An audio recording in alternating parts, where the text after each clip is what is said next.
তো বন্ধুরা, যেরকম বলেছিলাম যে হুইল শিফটার কড়া বাঁধার পরে আমি ক্যাচার বাঁধা দেখাবো। তো ক্যাচার বাঁধা আজকে তোমাদের সামনে নিয়ে এসেছি। ক্যাচার কি করে বাঁধবে এবং ক্যাচার বাঁধার জন্য কি কি উপকরণ লাগে। তো প্রথমে আমি বলে দিই, প্রথম যেটা লাগবে সেটা হচ্ছে ক্যাচার। আমি একখানা ডবল লকের ক্যাচার নিয়ে নিয়েছি। এই ডবল লকের ক্যাচার, এটা আমাদের এখানে দাম নিয়েছে 180 টাকা, জানি না হয়তো বেশিও নিয়ে নিয়েছে আমার থেকে। যাই হোক, এটা পরের কথা। এরপর কি কি লাগবে, আমার একটা সুতো লাগবে।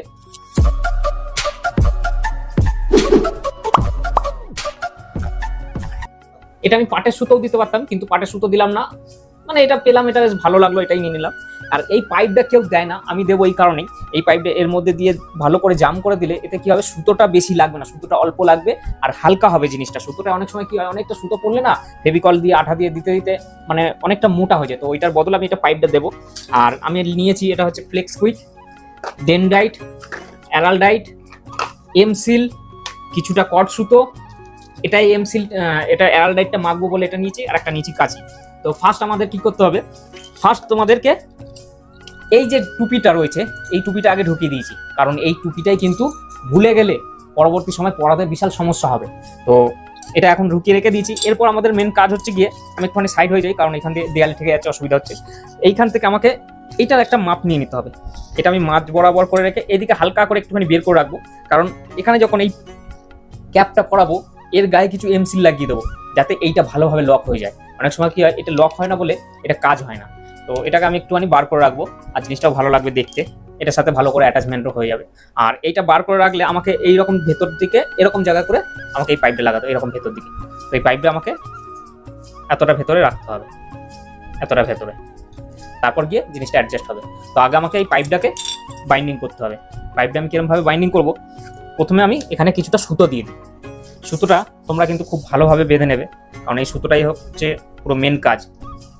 তারপর যখন ক্যাচারটা বাঁধবে, ক্যাচারটা বাঁধার সময় কিন্তু অবশ্যই এইটার মুখ কড়া, যে কটা কড়া আছে কড়ার মুখ সমান করে কিন্তু বাঁধতে হবে।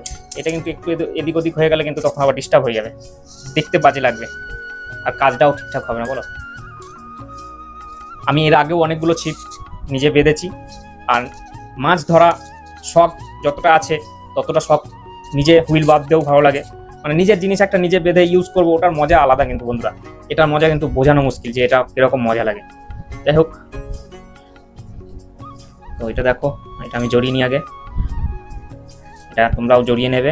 তোমরা চাইলে পাটের সুতো দিতে পারো, যেগুলো একদম মুদিখানা দোকানে ঠোঙা ফোঙা আটকাতে যে সুতো দেয় সেই সুতোও দিতে পারো, বা এই সুতোও দিতে পারো, কোনো অসুবিধা নেই। এটা হার্ডওয়্যার্সের দোকানে এরকম বলবে রবিন ব্লুর যে সুতো, সেই সুতোগুলো দিতে।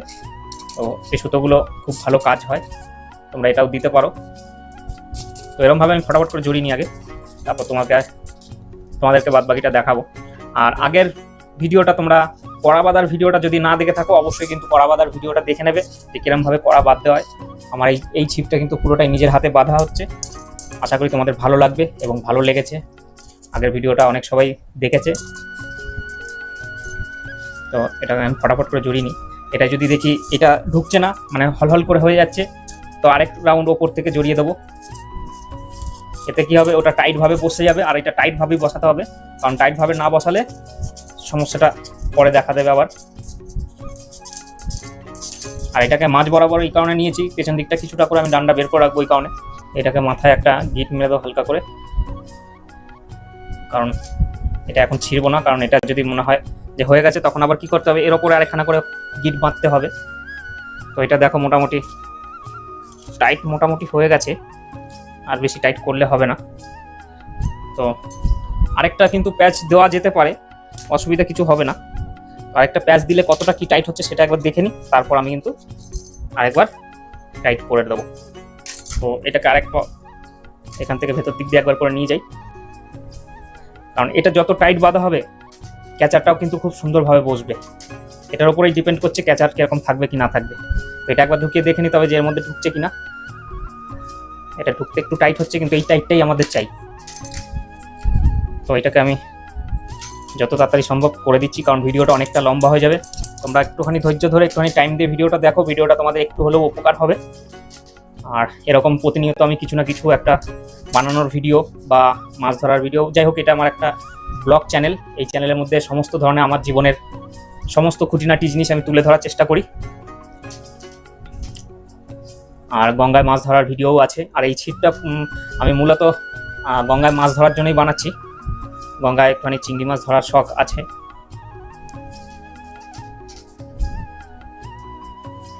তো এটাকে আর একটু এরকমভাবে জড়িয়ে নিই। এটা হয়ে যাওয়ার পরে এর মধ্যে আমি কি করব, আঠা দিয়ে দেবো। আঠা দিয়ে করলে কি হবে, জিনিসটা কিন্তু সুতোটা একটু জড়িয়ে যাচ্ছে, যেহেতু রাউন্ড সুতো তো তাই জড়িয়ে যাচ্ছে। এই নিয়ে কোনো সমস্যা হবে না। তো এটাকে আমি ফটাফট করে জড়িয়ে নিই আগে। তোমরা কিন্তু খুব একটুখানি টাইম দিয়ে কাজটা করবে, কারণ টাইম দিয়ে কাজটা করলে কাজটাও কিন্তু খুব ভালো হবে।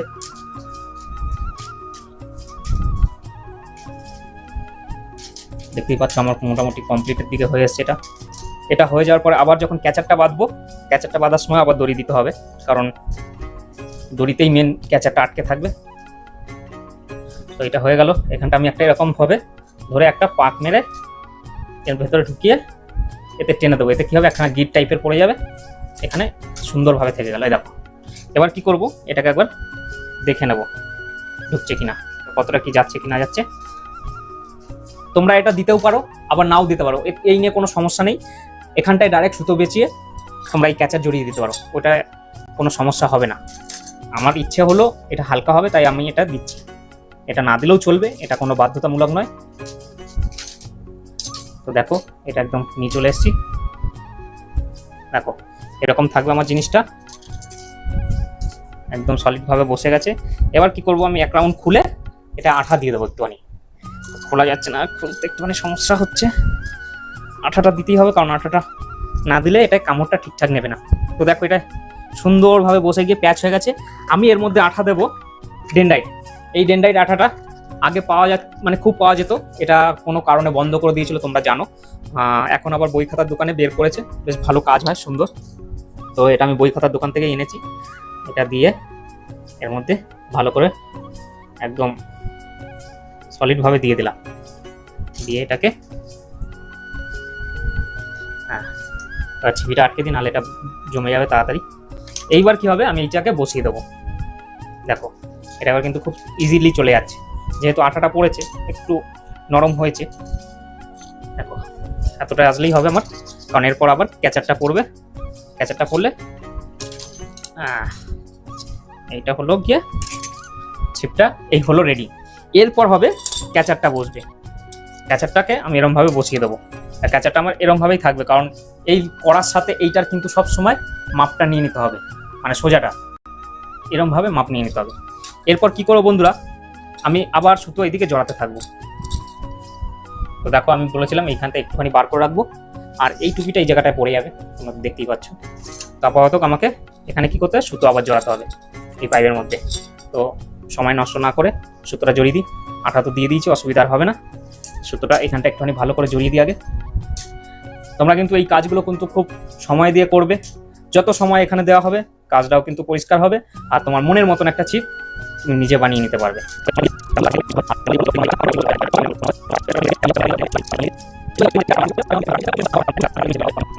বন্ধুরা দেখো সুতোটা মোটামুটি আমার একদম কমপ্লিটের দিকে হয়ে এসছে। তো আমি এইখানটায় কিছুটা পাক দিয়ে নিই, কারণ এই দিকটা আমার পরে খুলে গেলে একটু সমস্যা হতে পারে, আবার নাও পারে, কারণ ভেতরে থাকবে তো অসুবিধা হবে না। তাও এই দিকটা আমি হালকা করে একটুখানি জড়িয়ে দিলাম। তোমরাও দিতে পারো, আবার নাও দিতে পারো, সেটা নিয়ে কোনো সমস্যাই হবে না। সব সমস্যার সমাধানও আছে আমার কাছে, সেটা নিয়ে একদমই টেনশন নেই। এবার কি করব, আমি এটাকে একটুখানি শক্তপোক্ত বানানোর জন্য আমি এই সুতোটাকে আরেকটা করে পাক একটু বেশি ডিস্টেন্সে করে দেখো এরকমভাবে ক্রসে, বেশি ক্রসে, মানে দুটো কি তিনটে হয়তো পাকের মধ্যে পড়বে, এতে করেই হয়ে যাবে, ক্যাচা সুন্দরভাবে বসে যাবে। তো এরকমভাবে নিয়ে চলে আসবো আমি। দেখো এখানে মোটামুটি আর একটা কি দুটো পাক দিয়ে এখানে আরেকটা গিট মেরে দিই। আর এই গিটটা তোমরা এই সুতোটা ধরলে এই ঘুরিয়ে, এই যে সুতোটা ধরবে, এই সুতোটা ধরবে, এই ঘুরিয়ে একটা দিলে আবার এই একটা দিলে আবার এই একটা দিয়ে এই দিক দিয়ে ঢুকিয়ে দিলে ব্যাস। এবার এটা টানলে এখানে একটা গিট পড়ে গেল। তো এবার আমাদের এই ক্যাচারটা এখান দিয়ে ঢুকে যাবে বিন্দাস, একদম আরামসে ঢুকে যাবে। তো দেখো এটাকে আমি জয়েন করার আগে আঠা দিয়ে দিই, কারণ একবার ঢুকিয়ে দিলে আবার পর বের করতে সমস্যা হতে পারে। তাই এটা পুরো একদম সোজাসুজি করে আমি আঠা দিয়ে ক্যাচারটাকে বসিয়ে দিই। আগে ভালো করে আঠা দিয়ে নিই।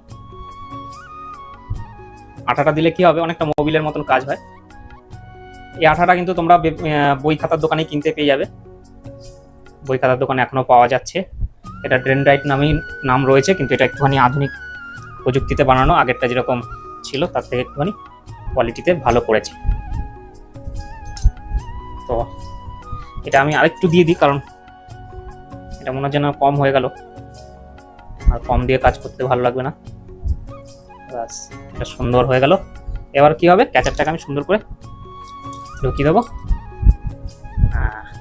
এই যাচ্ছে, এই যাচ্ছে, হ্যাঁ এবার যাচ্ছে। তোমরাও একটা গেজেই যতক্ষণ না সুন্দরভাবে তোমাদের মনের মতন টাইট হচ্ছে ততক্ষণ কিন্তু ছাড়বে না।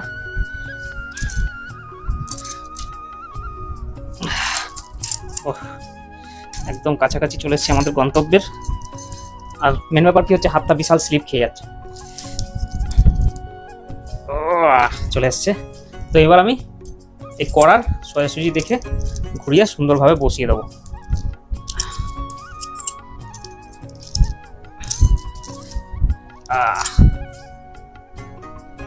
কারণ এদিকে হুইলটা বসবে সেরকম ভাবেই বসাতে হবে, কারণ এটা একটুখানি এদিক ওদিক হয়ে গেলে পরে কিন্তু আর সোজা করতে পারবে না, যেহেতু আঠা পড়ে যাচ্ছে। একবার দেখে নিই এদিক থেকে। তো দেখো আমাদের কড়া এদিকে বাঁধা রেডি হয়ে গেছে। তো এদিকে একবার ছিপিটা গলিয়ে দেখে নেবো ঠিক আছে কিনা। তো এটা আরেক হালকা পেছন দিকে আসতে চাইছে, হ্যাঁ ব্যাস এরকম ভাবে আমাদের পুরো রেডি হয়ে যাবে। তো আরেকবার লাস্ট ফিনিশিং দেওয়ার আগে একবার দেখে নিই আমাদের কড়াটা ঠিকঠাক বসছে কিনা। এই সোজাসুজি। তো দেখো বন্ধুরা, এটা পুরোপুরি রেডি হয়ে গেছে, এটা পুরোপুরি রেডি হয়ে গেছে। তো এরকম ভাবে আমাদের থাকবে ছিপ। তো এই দেখো হুইল একটা রেডি হয়ে গেল। তো আশা করি তোমরা বুঝতে পেরেছো। এবার এইদিকে কি হবে, তোমরা তোমাদের পছন্দ মতন আটা দিয়ে দিতে, আমি অ্যারালডাইট দিয়ে দেবো বা ডেনড্রাইট দিয়ে দেবো, ব্যাস হয়ে গেল। এটা আর কিছু কাজ নেই, ঠিক আছে। তাও তোমাদের সামনে আমি দেখাচ্ছি বাদ বাকি অংশটা, তোমরা সমস্যা না হয়। দেখো এখানটা আমি বেশ কিছুটা আরও পাক জড়িয়ে নিয়ে, কারণ হচ্ছে গিয়ে এরপর টুপিটা বাইন্ডিং করতে হবে, টুপিটার জন্যই তো মেন এটা লাগবে। আর কাজটাও বেশ সুন্দর হয়েছে, তোমরা দেখেই বুঝতে পারছো।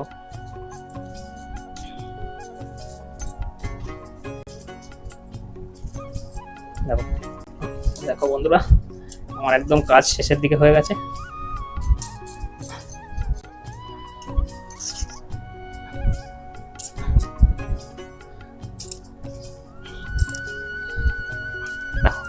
এরকম ভাবে সেটিং হয়ে গেল। এবার পেছনের ঢাকনাটা তোমাদেরকে আর বলার দরকার নেই, এখানেও আঠা দিয়ে বসিয়ে দিলে ব্যাস। তো তোমাদেরকে ফাইনাল টাচটা করে দেখাচ্ছি আমি আপাতত এখানে। অবশেষে বন্ধুরা সব কিছু আঠা এবং ক্যাপ লাগানোর পরে এটা আমার ফাইনাল পুরো সমস্ত কিছু রেডি হয়ে গেছে। আর পুরো টোটালটা একবার দেখিয়ে দিই, মানে এই সমস্ত কড়া টড়া সব নিজের হাতে বাইন্ডিং করেছি, কত সুন্দর লাগছে। মানে এতে মাছ ধরার একটা আলাদা রকমের মজা চলে আসবে মাছ ধরার। মানে তোমরাই বলো একটুখানি। এখানে আমি আবার একটুখানি হলুদ রং দিয়েছিলাম, মানে হলুদ রঙের সুতো বাইন্ডিং করেছিলাম। তাছাড়া দেখো ক্যাচারটা কত সুন্দর অবশেষে তোমাদের সামনে ফাইনাল টাচ আপ দেওয়ার পরে এটা হচ্ছে গিয়ে হুইলটা। তো ভালো লাগলো অবশ্যই লাইক কমেন্ট শেয়ার, এবং কোনো প্রশ্ন থাকলে তোমরা কিন্তু অবশ্যই কমেন্টের মাধ্যমে কমেন্ট করতে পারো। সব কিছুরই উত্তর দেওয়ার জন্য আমি সবসময় রেডি রয়েছি।